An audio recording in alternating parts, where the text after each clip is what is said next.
Hello বন্ধুরা, আসসালামু আলাইকুম। কেমন আছেন আপনারা? আশা করি ভালো আছেন। আমরা অনেক ভালো আছি আল্লাহর রহমতে। আমরা কিছুক্ষণ আগে কাজ থেকে আসলাম। রুটি বানাতে হবে রাত্রে, আজকে রুটি খাবে আমার হাজবেন্ড বলল।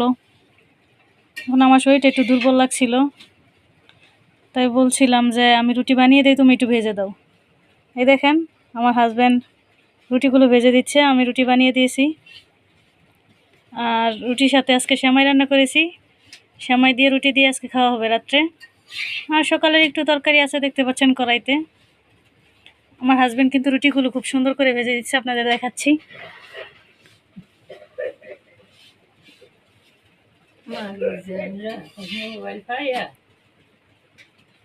আর কার কার হাজবেন্ড তাদের বউকে সংসারের কাজে হেল্প করে কমেন্টে জানিয়ে যাবেন। আসসালামু আলাইকুম বন্ধুরা, আল্লাহ হাফেজ।